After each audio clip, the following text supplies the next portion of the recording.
आपण पाहत आहात सुपरफास्ट 24 तास न्यूज, बातम्यांचा खरा वेग।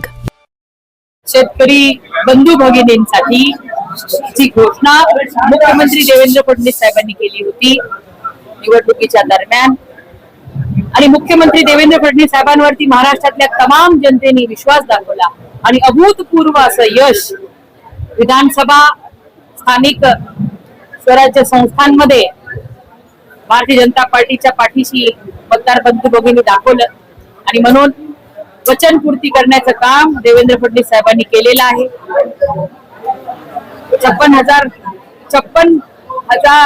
56 लाख शेतकरी बंधू भगिनींना ह्या 2 लाख रुपयापर्यंतचा कर्जमाफीचा फायदा या ठिकाणी होणार आहे। आज 42,000 कोटी रुपयाची पुण्यश्लोक अहिल्यादेवी होळकर ही कर्जमुक्ती योजना मुख्यमंत्री महोदयांनी प्रत्यक्षात उतरवलेली आहे। काल आषाढी एकादशीच्या निमित्ताने मुख्यमंत्री महोदयांनी पहिल्या यादीतील पात्र शेतकरी लाभार्थ्यांना ह्या कर्जमुक्तीचे त्यांचे खाते हे कर्जचे नील झालेले आहे। त्याचबरोबर राज्यातील 48,000 कोटीची थकीत वीज बिल माफी शेतकरी बंधू भगिनींची 7.5 HP जी पेंडिंग होती ती करण्याचं काम मुख्यमंत्री महोदयांनी केले।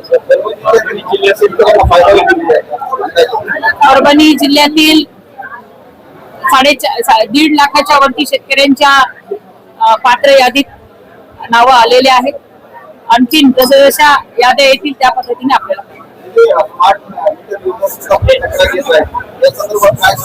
बघा, वारंवार मी सांगितलेलं आहे, स्मार्ट मीटरच्या कुठल्याही अडचण नाही। आपण किती युनिट वापरतो ते आपण चेक केलं पाहिजे, त्यानुसार आपल्याला बिल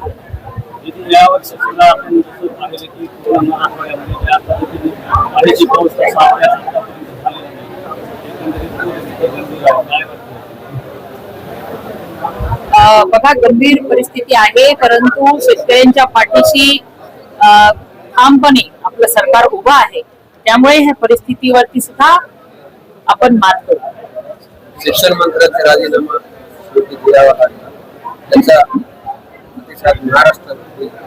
नाही, हे बघा, खर तर शिक्षण मंत्र्यांनी स्वतःहून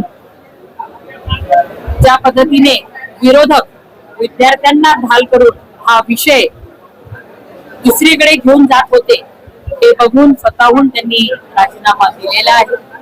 परंतु जे विद्यार्थी मेहनत करतात, आज कालच मी माझ्या जिंतूरमध्ये 6 विद्यार्थ्यांना भेटले ज्यांनी सांगितलं की पेपर लीक झाला म्हणून आम्ही खचून गेलो नाही, उलट त्याच्यामुळे आम्ही संधी समजली आणि जास्ती मार्क मिळवलेले आहेत।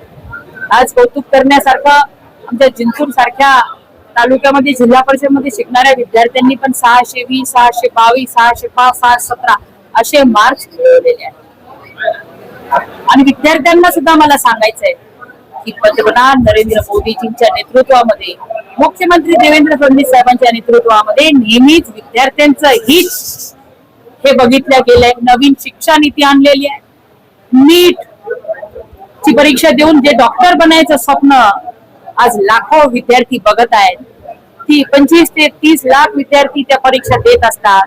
परंतु मोदीजी पंतप्रधान होण्याच्या पूर्वी फक्त 56,000 जागा त्या MBBSच्या आपल्या देशामध्ये होत्या आणि मोदीजींच्या 2014 ते आज 2024 पर्यंत देशामध्ये 1,40,000 एवढ्या MBBSच्या सीट बनवण्याचं काम मोदीजींनी केले। 317 मेडिकल कॉलेजेस होते, आज 820 मेडिकल कॉलेज मोदीजींच्या नेतृत्वात या देशामध्ये झालेले आहेत। आणि म्हणून दुप्पट तिप्पट MBBSच्या जागा वाढून डॉक्टर बनण्याचं स्वप्न पाहणाऱ्या विद्यार्थी आणि पालकांचं हिताचंच काम मोदीजींनी केलेलं आहे। आणि नेहमीच विद्यार्थ्यांच्या हिताच्यासाठी पंतप्रधान मोदीजी देवेंद्र फडणवीस साहेब नेहमी कार्यरत आहेत। विरोधक विद्यार्थ्यांची ढाल करत आहेत आणि विरोधकांनी कुठल्याही मुद्द्याला राजकीय विषय बनवू नये। जे आरोपी आहेत त्याच्यातले त्याच्यावर काय शिक्षा झाली? आरोपींवरती सीबीआय चौकशी लावलेली आहे. 10 वर्षाची शिक्षा, 10 कोटी रुपये दंड, की जेणेकरून यापुढे कुणीही असं चुकीचं काम, विद्यार्थ्यांच्या भविष्याच्या आड येणारं काम करू नये म्हणून मोदीजींनी हा निर्णय घेतला. शेतकऱ्यांच्या आत्महत्या थांबवली. निश्चित थांबल्याच पाहिजे, कारण की एवढं मोठं सरकार आहे देणारं, परंतु जे शेतकरी बघा, आता मी सांगितलं, कलेक्टरांनाच मी सांगितलं होतं जिल्ह्यात अभ्यास करा, तर एकही जे आत्महत्याग्रस्त आहेत खूप कमी असे आहेत की ज्यांच्या स्वतःच्या नावावर कर्ज होतं. कुटुंबाच्या कुठल्या 1-2 व्यक्तींच्या नावावर कर्ज असेल तर त्याचा आधार घेत आत्महत्या काही तरुणांनी केलेल्या आहेत. त्याला वेगवेगळी कारणं आहेत, परंतु आपण सगळ्या अभ्यास करू आणि यापुढे आपल्या जिल्ह्यामध्ये शेतकरी आत्महत्या होणार नाही याच्यासाठी आपण काम करू.